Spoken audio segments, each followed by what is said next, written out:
எல்லாரும் எப்படி இருக்கீங்க? தேவனர்களால் எல்லாரும் நல்லா இருக்கீங்கன்னு நான் நினைக்கிறேன். நாங்களும் நல்லா இருக்கோம். இப்பதான் பூசை முடிஞ்சு எல்லாரும் நாங்க வீட்டுக்கு போயிட்டு இருக்கோம். ஏன்னா இன்னைக்கு சண்டே. ஸோ சண்டே மார்னிங் எல்லாரும் கோயிலுக்கு போயிட்டு மாஸ் முடிஞ்சு இப்போ நாங்க வீட்டுக்கு போயிட்டு இருக்கோம். பாருங்க ஃப்ரெண்ட்ஸ், இங்க உள்ள நோட்டீஸ் எல்லாம் இப்படிதான். இந்த ஊர்ல திருவிழா நடந்துச்சுன்னா இந்த நோட்டீஸ் சர்ச்சில் வச்சிருவாங்க.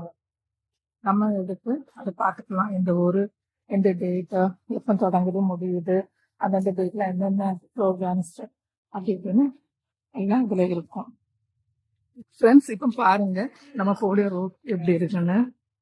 இப்படிதான் எங்க பாதையெல்லாம் இருக்கும். நாங்க போறது ரொம்ப ஏற்றம் இறக்கம் எல்லாம் சேர்ந்து இப்படிதான் இருக்கும். பாத்துக்கோங்க ரோட் எப்படி இருக்குன்னு. நீங்க கால் தவறிக்குள்ள விழுந்துட்டீங்க, அப்படியே உருண்டு அப்படி உங்க வீட்டுல போய் நீங்க ரீச் பண்ணிடலாம். இனி நம்ம நெக்ஸ்ட் வீடியோல பார்க்கலாம். பாய், டேக் கேர்.